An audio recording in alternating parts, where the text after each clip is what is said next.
paparan berikutnya, yaitu dari founder CEO Montras Avatar Indonesia, Bapak Gideon Wijaya Ketaren, dengan mengambil digitalisasi sampah merangkul semua kalangan untuk bersihkan Indonesia. Kepada Pak Gideon, kami persilahkan, Pak. Masih pertama ditugas lagi saudara, hujan yang mengguyur wilayah kota bekerja para aktual. Banyak ratusan di kelurahan Pinang, Bayaran Lama, Jakarta Selatan terendam banjir. Mbak, Bu, kok buang sampah di sini sembarangan? Ntar biasanya ada yang ngambil. Biasanya ada yang ngambil, tapi kalau di rumah download aplikasi, ada yang ngambil lagi, dapat duit lagi. Bisa sampah jadiin duit. Bisa, sampah sekarang bisa jadi uang, nggak usah capek-capek buang, nanti ada petugas yang datang. Makanya download aplikasinya. Yuk, Tia ngajarin yuk. Nah, handphonenya mana, Bu? Tak ajarin download aplikasinya Montras. Nih, nah buka Play Store. Nah ini Montras. Aplikasinya yang ini tinggal install. Ya.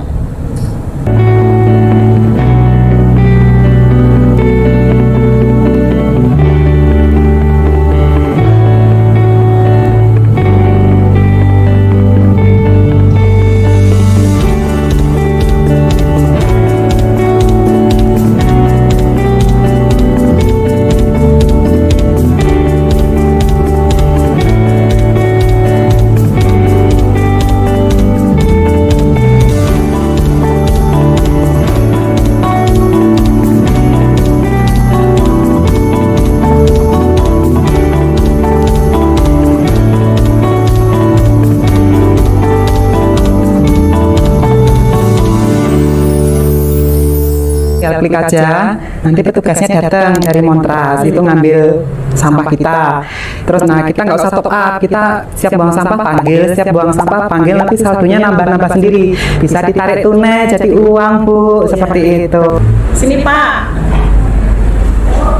Yang mana mau diambil? Nah ini sampahnya kan mau dibuang, terus tadi tak suruh download aplikasi Montras supaya bisa jadi uang gitu. Nah buat teman-teman Bali, warga Indonesia juga download aplikasinya Montras. Jadi kalian nggak usah repot-repot capek-capek buang sampah sembarangan. Tentunya buang sampah sembarangan menyebabkan banjir di mana-mana, menyebabkan alam ini cepat rusak. Buat anak cucu kita tetap mewariskan lingkungan dan alam yang bersih.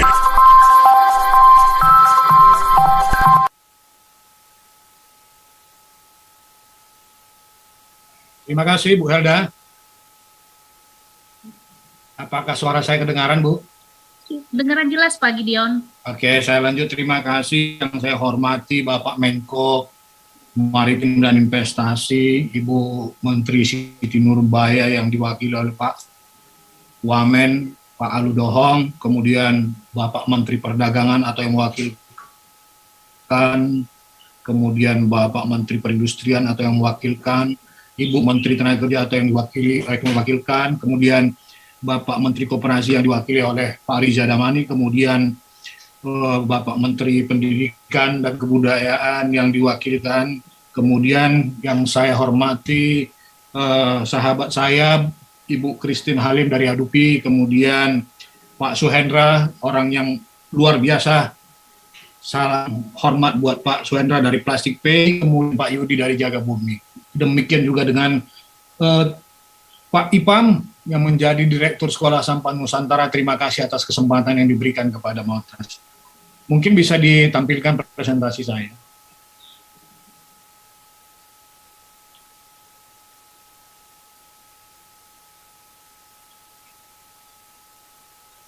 Mohon kepada host untuk men-share PPT. Oh, ya. Oke, saya 2019 mendirikan PT Montras Avatar Indonesia. Salah satu yang mengubah atau yang mempengaruhi saya saat itu adalah ketika saya hadir pada acara Hari Sampah Nasional di Surabaya. Ada satu kata-kata yang menarik dari Pak Wapres saat itu, Pak Yusuf Kalla, yang menggugah hati saya adalah kalau kita mengurus sampah ini secara eh, konvensional sekarang nggak akan pernah bisa beres karena ini sudah menyangkut persoalan extraordinary tadi yang sangat luar biasa ya. Dan ini sudah menjadi persoalan seluruh dunia, seluruh bangsa, seluruh manusia. Jadi nggak bisa lagi kita berpikir sesederhana atau biasa-biasa saja. Maka saya coba menggali, memikirkan itu semua, bahwa ada persoalan overcapacity di semua TPA kita, ada 185 ribu ton sampah setiap hari seluruh Indonesia, kemudian lebih dari 69% tidak tertangani. Yang paling memprihatinkan adalah rendahnya partisipasi masyarakat atau kepedulian kita. Ini bisa kita lihat sederhana ketika anak-anak semua saya tertarik dengan statement dari Kementerian Pendidikan tadi, mengubah mindset. Itu menjadi suatu tantangan besar ketika anak-anak di TK sudah diajarin persoalan mengelola lingkungan, tapi begitu masuk SMP SMA, saya kira ini sudah lepas, tidak ada lagi persoalan-persoalan atau edukasi-edukasi yang diberikan kepada mereka, sehingga habit mereka kembali lagi seperti kita yang udah tua-tua ini, tidak peduli terhadap lingkungan. Lanjut. Lalu saya membuat satu platform, namanya Montrust.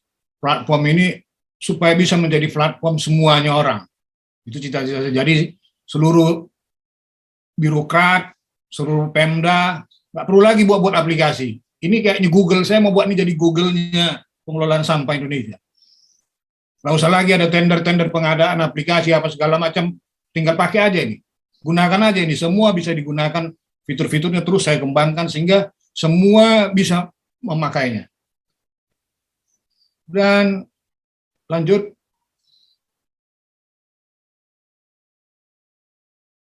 saya membangun konsepnya dengan 6R.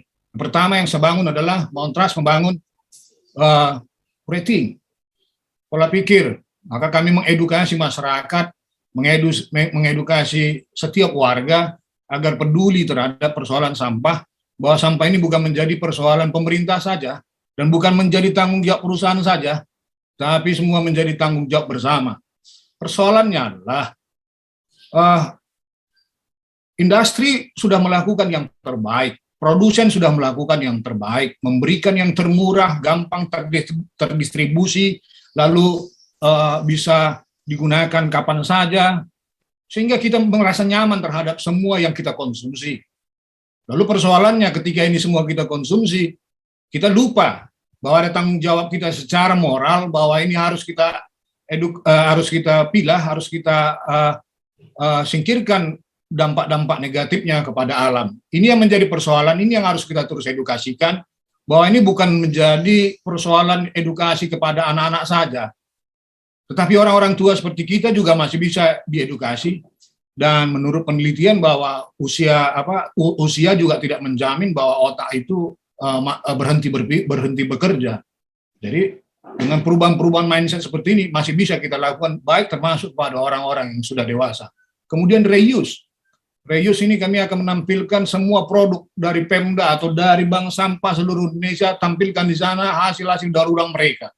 Apa yang mereka kerjakan, apa yang mereka hasilkan selama ini hanya dipandang sebagai bagian dari CSR, hanya bagian dari penilaian-penilaian untuk Adipura. Rubah mindset itu supaya kawan-kawan merasa mendaur ulang, membuat kerajinan bukan menunggu atau meminta-minta dana-dana CSR, tapi berkaryalah ini supaya bisa dipasarkan ataupun dimaksimalkan untuk mendapatkan income. Kami siapkan semua fasilitasnya. Kemudian yang terakhir, yang ketiga adalah nanti kita bangun repair. Kami sedang membangun suatu konsep mengenai donasi-donasi dari sampah ini untuk menanam mangrove di seluruh beberapa lokasi di Indonesia, yang kami sebut dengan Mount Restoration. Kemudian kami nanti akan membangun, kami sudah membuat sistem MTPS atau dengan konsep reduce, bahwa semua rumah, pemukiman, apartemen akan kami siapkan sistemnya, bahwa kapan dijemput, sistem semuanya sudah oke dan bisa di tracing secara GPS. Kemudian kami juga sudah membangun Montrust Bank, sistemnya trading untuk antara bank sampah ke bank sampah induk atau dengan masyarakatnya untuk mendaur ulang hasil-hasil sampahnya. Kemudian kami menekankan kepada reuse. Kami bekerja sama dengan beberapa lokasi yang saat ini sudah kami kerjakan di Kementerian Hukum dan HAM, di Institut Pertanian Bogor, bahwa kami akan memulai satu kebijakan bahwa jenis-jenis sampah yang tidak berguna atau yang tidak memiliki nilai circular economy, maka kami tidak akan mengizinkan dia beredar di kawasan tersebut. Lanjut. Visi kami adalah menjadi market leader di waste management reform seluruh dunia. Ada 270 juta penduduk Indonesia, kalau 200 juta atau 100 juta yang menggunakan platform ini, saya kira kita menjadi platform terbesar di dunia. Fitur yang menjadi unggulan kami saat ini adalah Montrade. Itu sudah berjalan perdagangan transaksi sampah dari user rumah tangga kepada bank sampah, kemudian bank sampah kepada bank sampah induk, bank sampah induk langsung ke industri yang di bawah pimpinannya Ibu Christine Halim, di bawah Adupi. Kemudian kami membangun sistem Moncare, ini yang kami bangun sistemnya semuanya berbarcode, bahwa produsen begitu memproduksi barangnya harus berbarcode, barcode-nya harus bisa tertrace, terlacak, dan volume sampahnya suatu saat, inilah yang disebut dengan dukungan kepada Permen 75 tahun 2018, bahwa produsen bisa mendata sejauh mana partisipasinya dalam pengepulkan sampahnya kembali. Kemudian MonTPS ini berbasiskan pengelolaan sampah di perumahan seperti yang terjadi saat ini, tetapi kami membangun secara digital, edukasi pemilahan, bahwa kami punya kebijakan kalau user rumah tangga tidak memilah, maka kami akan mengenakan penalti atau tidak akan mengangkut kembali sampahnya. Tapi semua akan terdata bahwa dari rumah tangga berapa volumenya per hari, per rumah tangga, akan terdata secara real, faktual. Di web kami sudah kami bangun datanya secara real. Kalau hari ini ada orang dari satu rumah mengirimkan sampahnya, maka terbangun langsung terbaca sistem di website kami bahwa berapa tonase sampah hari ini yang sudah terangkut, yang sudah terkumpulkan. Lanjut. Visi kami sekarang sejabotabek kami akan melakukan pengedaran 1 juta tong sampah digital. Saya mensupport kegiatannya Pak Suhendra, dia berbasiskan tong digital atau vending machine, tetapi saya berbasiskan hanya tong fiber yang sederhana yang bisa dibangun atau ditempatkan di mana-mana, termasuk di sekolah-sekolah.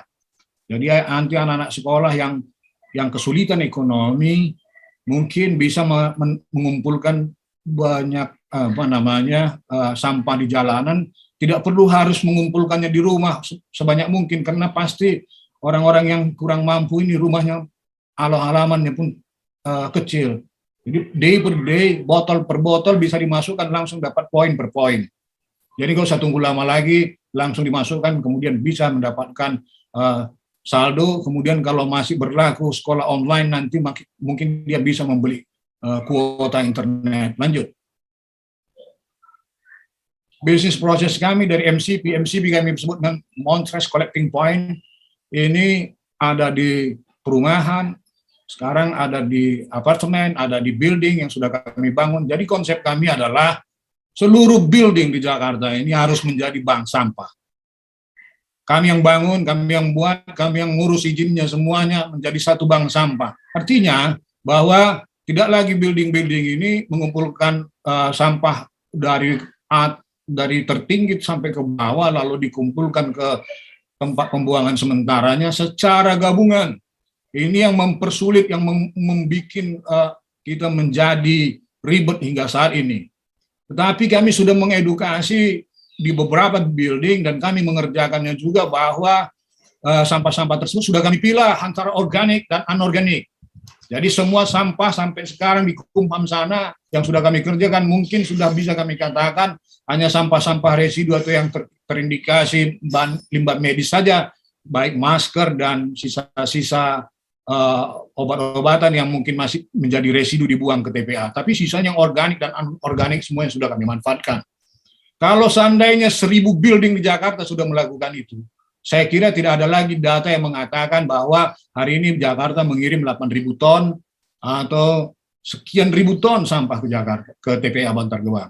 Pasti akan terjadi penurunan yang sangat signifikan, apalagi sebentar lagi kemungkinan kita bisa menyelesaikan persoalan-persoalan atau mengatasi persoalan pandemik ini, kembali beraktivitas, dari sampah sekarang ada di rumah, kembali lagi sampah ada di perkantoran. Sampah ada lagi di public facility. Ini harus kita antisipasi. Next. Circular economy yang sudah kami bangun sekarang di apartemen, kami siapkan tong-tong sampah digital, kemudian usernya kami kasih edukasi, kemudian setiap hari mereka memilah sampah secara organik dan organik, kemudian kami jemput sendiri, kemudian kami olah, kami manfaatkan, baik yang organik dan anorganik. Yang organik kami manfaatkan sekarang, kami membuat pupuk organik cair atau ekoenzim, dan ampas ekoenzim kami jadikan bahan baku makanan maggot.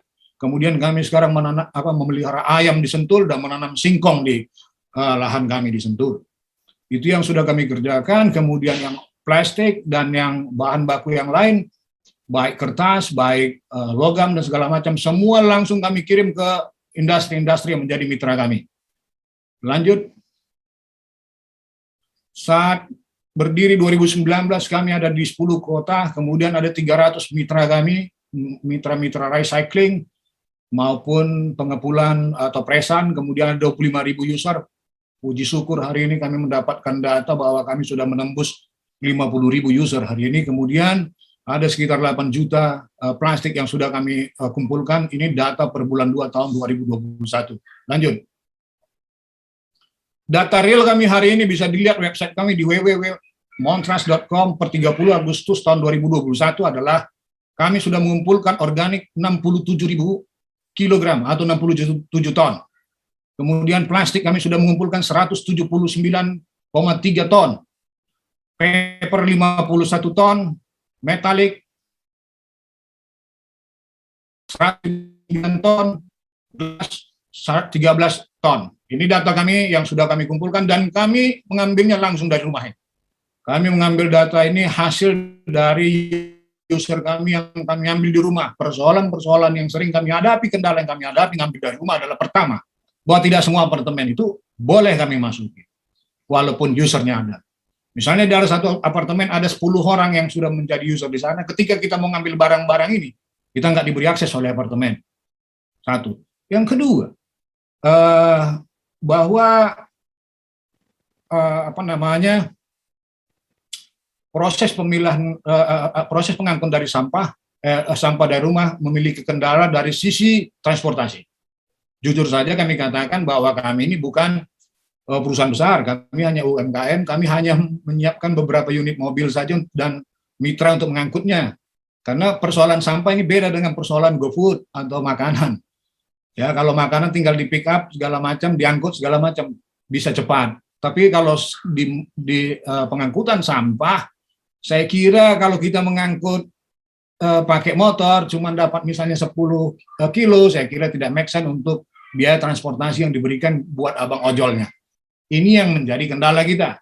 Kalau dibangun sistemnya per kecamatan menjadi kendala juga ketika misalnya per kecamatan, semua kecamatan sudah memiliki pasukan orange-nya, sehingga mengganggu sistem yang sudah ada. Sehingga kami membutuhkan kerjasama yang signifikan dengan pemerintah daerah untuk bisa memproses ini.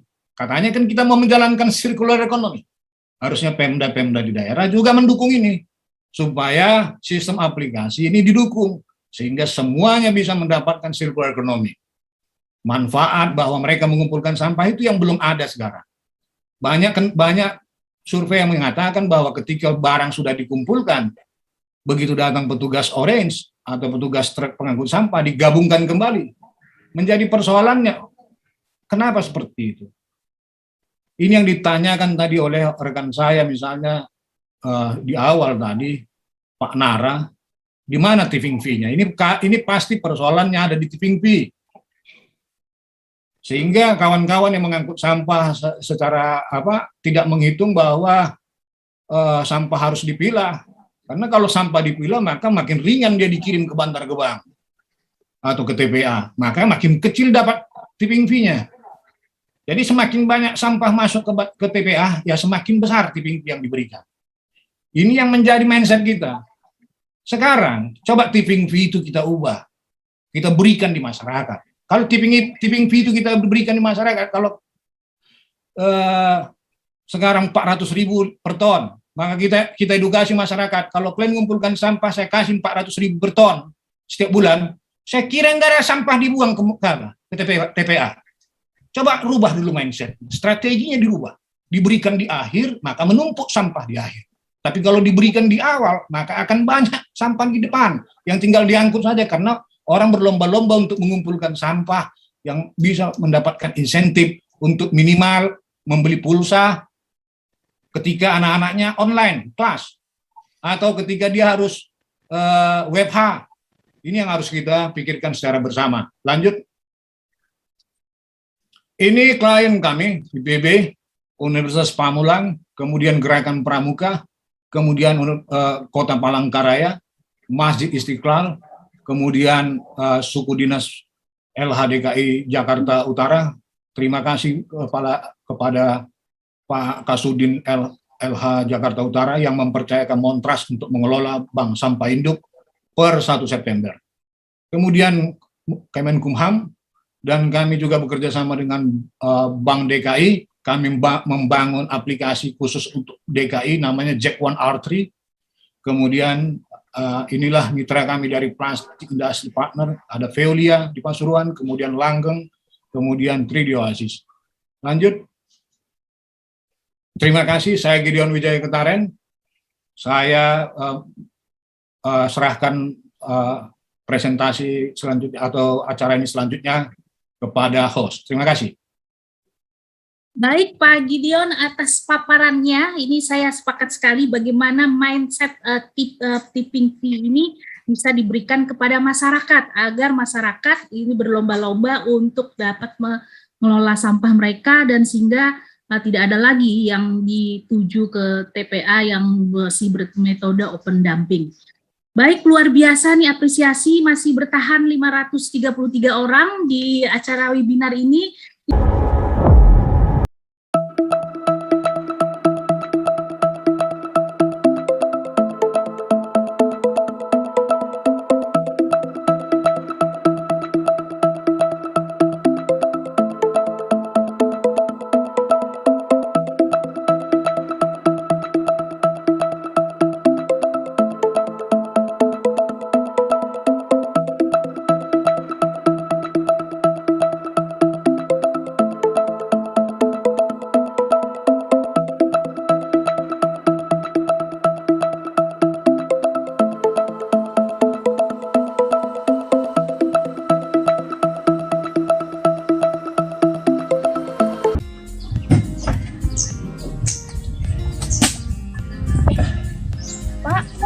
dibuang seperti ini Pak, ini namanya dibuang sampah sembarangan loh. Jadi sekarang Pak, warung saya ini sudah bekerjasama dengan Monker. Nah, Monker itu adalah aplikasi pengelolaan sampah plastik seperti ini Pak. Jadi setiap botol yang ada di warung saya ini ditempeli dengan barcode seperti ini. Jadi nanti setiap pembeli bisa menukarkan botol yang mereka beli dari warung saya atau setiap warung yang bekerjasama dengan Monker. Nah, jadi seperti ini Pak. Jadi kalau saya beliin botol ini ke warung itu kan dapat apa? Nanti Bapak bisa dapat uang. Menarik nih, saya dapat uang tambahan dong saya. Iya Pak, betul. Bapak ada HP nggak Pak? Ada. Nah, nanti saya ajarin cara mendaftarkannya di mana. Adanya di Play Store ya Pak. Ya, namanya Monker. Ada nggak Pak? Oh, dan Ibu. Nah, betul, yang ini. Bapak langsung nih download, install, dan daftar aja. Nah, Bu, saya udah download aplikasinya tadi. Lanjutnya gimana, Bu? Nah, ini sudah satu, kirim, scan mitra, scan ke di sini. Nah, ini poinnya 30 perak. Lalu selanjutnya kirim. Nah, sekarang saldonya sudah 7.000.